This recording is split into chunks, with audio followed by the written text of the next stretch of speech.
नमस्कार दोस्तों। आइए आज हम आपको पढ़ाते हैं महत्तम समापवर्तक। चलिए बात करते हैं महत्तम समापवर्तक क्या होता है।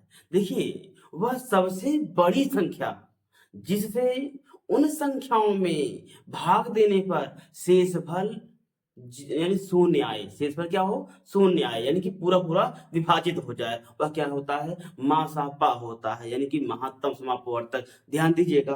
देखिए, जैसे मान लीजिए 10 है और 20, तो इन दोनों में अगर मासापा ज्ञात करना होता है तो हम लोग क्या करते हैं?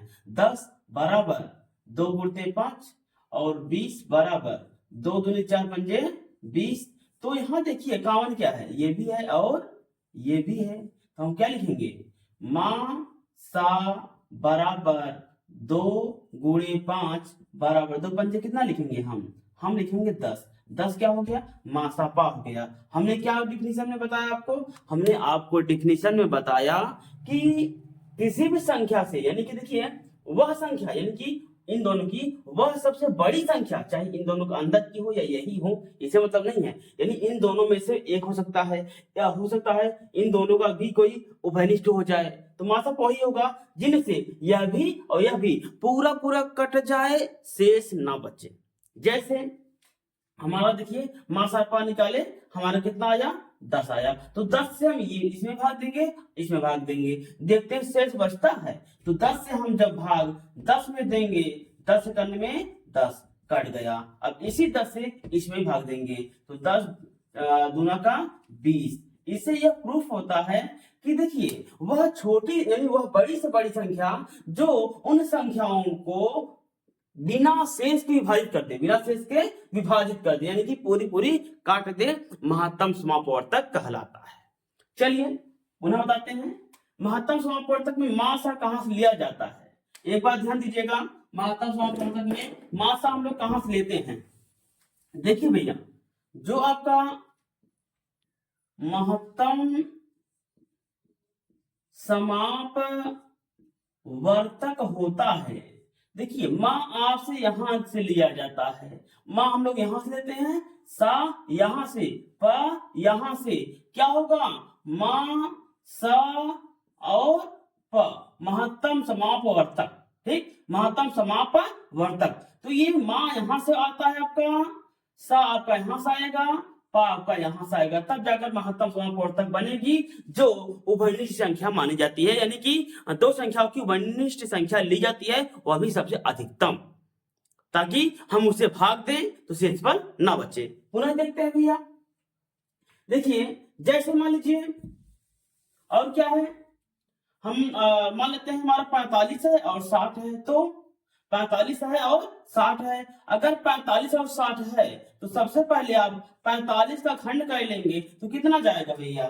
देखिए 3 त्रिका 9 पचे 45, ये 3 त्रिका 9, 9 पंजे 45। अब यहाँ लिखेंगे 60 का, 60 का भी गुणनखंड लिखेंगे तो हो जाता है 2 दूनी 4 तिहाई 12 और 12 पंजे 60। क्या लिखेंगे?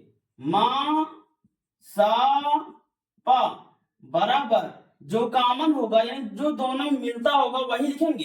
क्या मिल रहा है? 2 है इसमें नहीं है, 2 है इसमें नहीं है, 3 भैया 3 इसमें भी है, 3 इसमें भी है, तो जो जो मिलेगा वही लिखेंगे 3। ये वाला 3 इसमें से नहीं लेंगे। अगर इसमें 2 है तो इसमें भी 2 होना चाहिए, अगर इसमें 2 है इसमें 1 है तो हम यही एक ही लेंगे। उसके बाद ये 5 बचा है, 5 को भी ले लेंगे, तो 3 बचे 15। देखिए क्या 15 दोनों कट जाएगा? हाँ कट जाएगा। 15 तिया 45, 15 दो बचा को 60, कट गया है, शेष नहीं बचा है। और सबसे अधिकतम उभयनिष्ठ संख्या यही है, इसी को हम लोग महत्तम समापवर्तक कहते हैं। क्या ये अंक गणित में ही संभव है? जी नहीं, अंक गणित में भी संभव है और बीज गणित में भी संभव है। तो चलिए कुछ हम बीज गणित का भी बता देते हैं। चलिए हमारा क्या दिया गया है, देखिए यहां पर है हमारा पहला है a+1 और दिया है b² - 1। तो हम लोग क्या करते हैं कि इसको अंक गणित में क्या करते थे कि यहां पर लिखने के बाद इसको हम अलग अलग कर देते थे, गुणनखंड के रूप में लिख देते थे। वैसे इसको भी हम लोग गुणनखंड के रूप में ही लिखेंगे। जैसे हमारा है a+1, क्या है भैया, a+1, उसके बाद इसका क्या है a का स्क्वायर माइनस b का स्क्वायर, इसका हो जाएगा एक क्वेश्चन में a+b, एक क्वेश्चन में a-b, हमारा हो जाएगा, यानी कि ये b है तो b+1 और b-1, ये कहां से आया, एक क्वेश्चन में a का स्क्वायर यानी कि माइनस b का स्क्वायर, तो हो जाता है ना बेटा, एक क्वेश्चन में a+b, क्वेश्चन में a-b, इसे हम लोग फार्मूले के हिसाब से रखे हैं। कौन सा फार्मूला लगा है, a का स्क्वायर माइनस b का स्क्वायर, इतने के बराबर क्या होता है बेटा, एक क्वेश्चन में a+b और एक क्वेश्चन में a-b।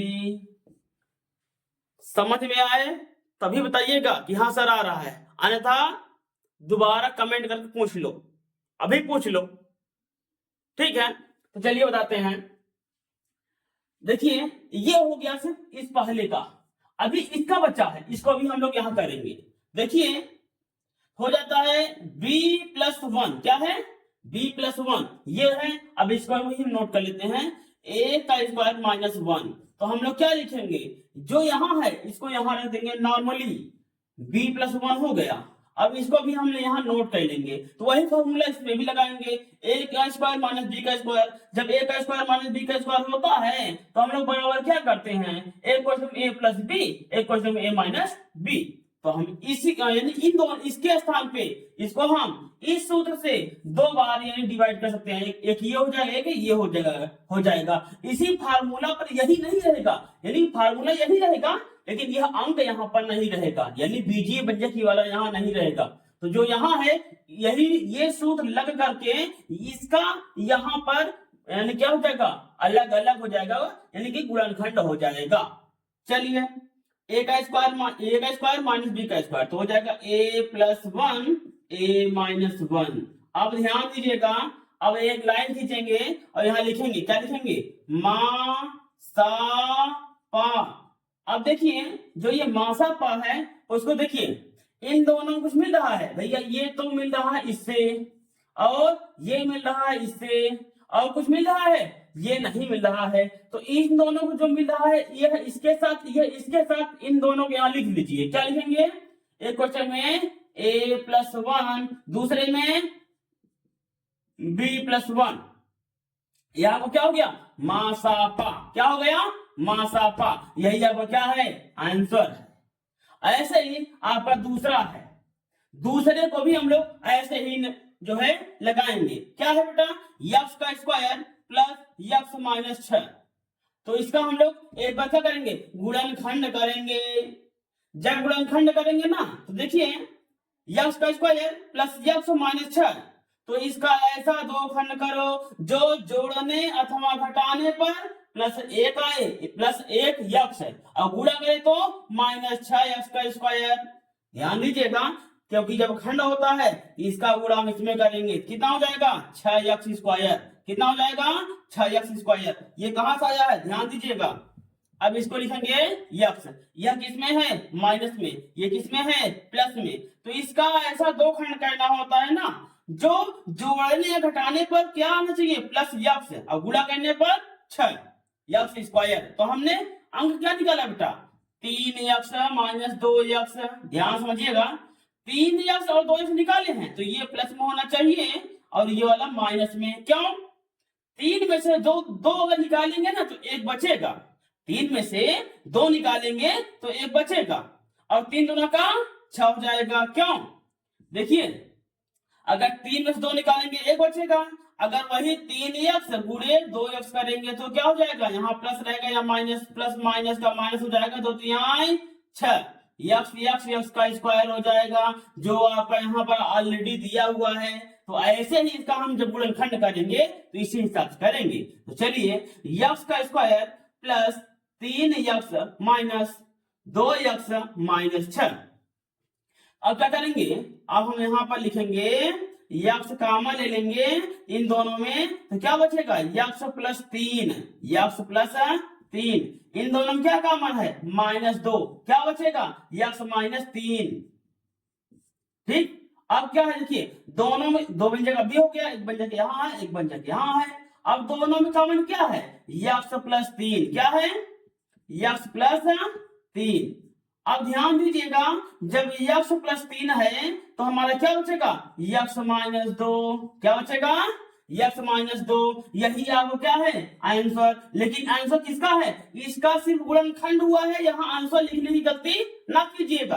अब देखिए, अब यहाँ पर एक बचा है और इसको भी यहाँ नोट कर लीजिए। कितना है, यक्स का स्क्वायर प्लस यक्स माइनस 6 इसका था, यहाँ वाला ये वाला माइनस हो गया बस, बाकी वही चीज है, ऐसी बात नहीं है, लेकिन चिन्हों का अंतर है। तो चलिए इसको भी हम लोग कर लेते हैं।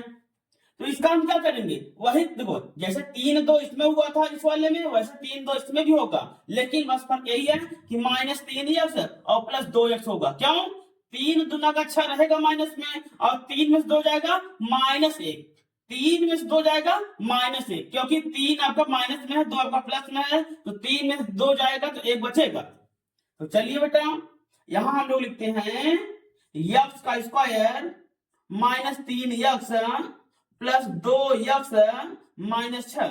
अब कॉमन ले लेंगे, तो कॉमन क्या होगा हमारा, यक्स -3 और प्लस 2 कॉमन लेंगे तब यक्स -3। यदि हम यक्स -3 कॉमन ले लें तो यक्स प्लस 2 बचेगा। ठीक, तो ये वाला इसका गुणनखंड है, अतः मासा पा क्या लिखेंगे, अतः मासा पा। अब देखिए इसमें और इसमें क्या क्या मिल रहा है, तो देखिए अगर हमारा यक्स -3 यहां पर है तो यहां पर एक मिनट यहां पर भैया ये प्लस होना चाहिए। क्यों, क्योंकि ये माइनस यानी तो ये प्लस आपका रहेगा। ठीक, तो यहां पर ये सही हो गया, ये हो गया, यहां पर एक भी नहीं मिल रहा है। जब नहीं मिल रहा है तो मासाफ कितना होगा, 1। मिलता तो मासाफ अलग होता, नहीं मिल रहा तो मासाफ 1 होगा। देखिए यहाँ पर प्लस है, यहाँ पर माइनस आपका आया है, ठीक है, और यहाँ पर माइनस है, यहाँ पर प्लस आपका आया है। तो ऐसी कंडीशनों में मासापात जब दोनों में कुछ नहीं मिलता, एक भी नहीं मिलेगा, क्या रहेगा, मासापात का 1 माना जाता है। ठीक है, यही आपका आंसर हो जाएगा 1। तो चलिए अब एक सवाल और आपको बताते हैं। देखिए अब क्या है, यहां पर एक सवाल और दिया है, उसको देखिए थोड़ा सा।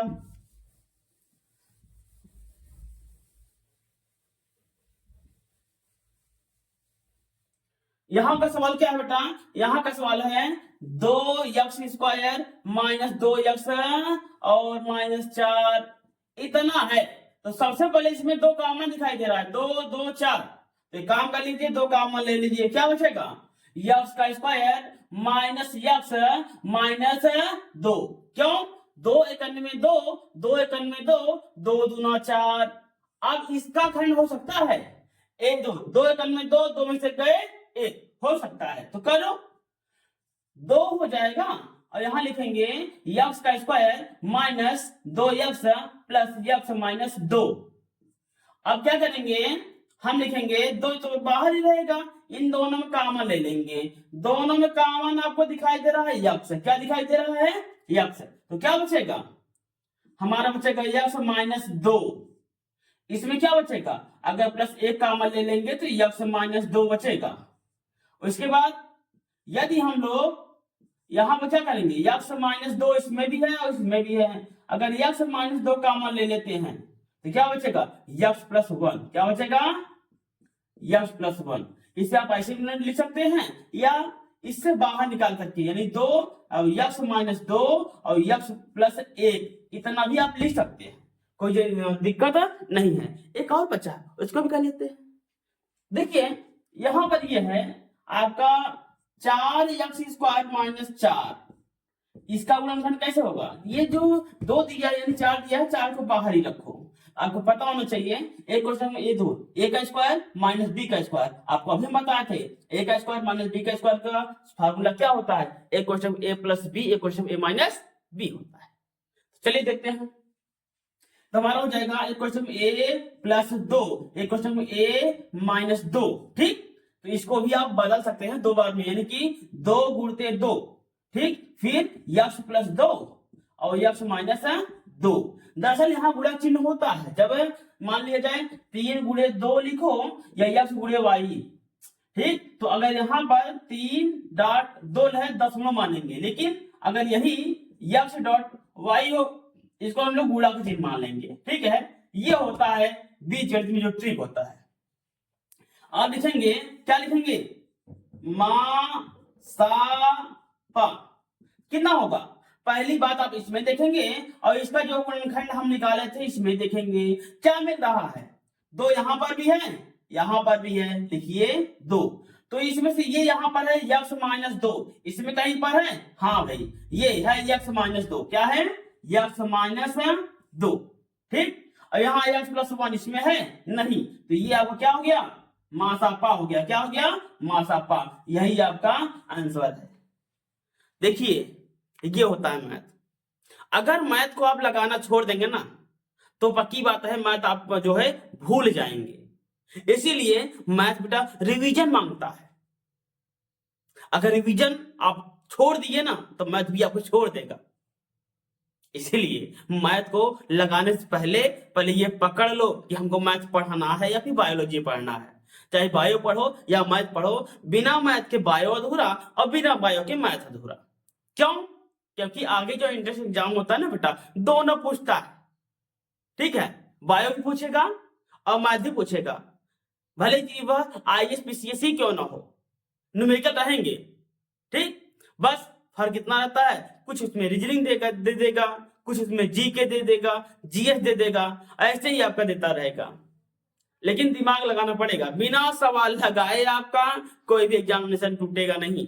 हम पहले ही बता देते हैं बेटा, अगर मैथ से थोड़ी दूरी करोगे ना, थोड़ी सी, तो नौकरी से आप बहुत दूर हो जाएंगे, इसीलिए मैथ मत छोड़िए, ठीक, अन्यथा अगर आप देखिए बात तो यही है, हम लोग मैथ छोड़ देते हैं, सोचते हैं बायो ले लेंगे, मैथ कहां मिलेगा, आपको बता दें केमिस्ट्री हो या फिजिक्स, दोनों में मैथ भरपूर दिया है, यहां तक कि त्रिकोणमिति भी नहीं छोड़ा है, इसीलिए बेटा मैथ लगा लो, ना 11 पढ़ो ना 12 पढ़ो कोई दिक्कत नहीं है, लेकिन कम से कम 10 तक तो मैथ अच्छे से पढ़ लो।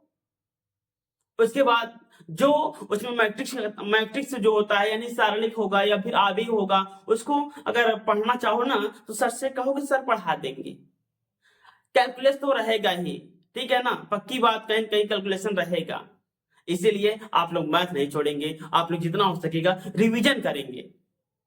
बोर्ड पेपर में यदि हमारी तैयारी अधूरी है तो हम लोग कहीं कहीं अटकते हैं जो है, इसीलिए आप लोग क्या करेंगे, सिर्फ रिवीजन करेंगे। आपको अब कल से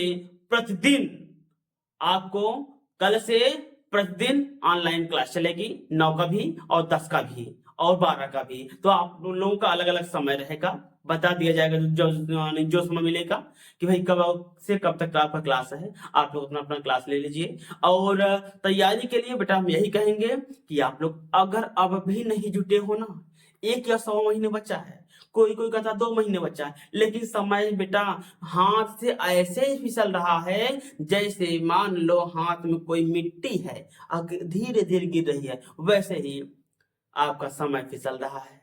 बेटा समय को पकड़ना सीखो, अगर समय को पकड़ना सीख लिए ना तो पक्की बात है, अगर समय को आप पकड़ लिए, क्योंकि पकड़ नहीं पाएंगे, अगर पकड़ लिए पक्की बात है कि आप समय को तभी पकड़ पाएंगे जब आप समय के साथ चलेंगे। इसीलिए बेटा आप लोग से यही निवेदन है कि आप लोग मैथ का रिवीजन करिए, केमिस्ट्री का रिवीजन करिए, फिजिक्स का रिवीजन करिए, अपना चैप्टर याद करिए। उम्मीद करते हैं यह वीडियो आपको बहुत ही पसंद आया होगा। तो अगली वीडियो में पुनः मुलाकात होती है, तब तक के लिए बेटा नमस्कार।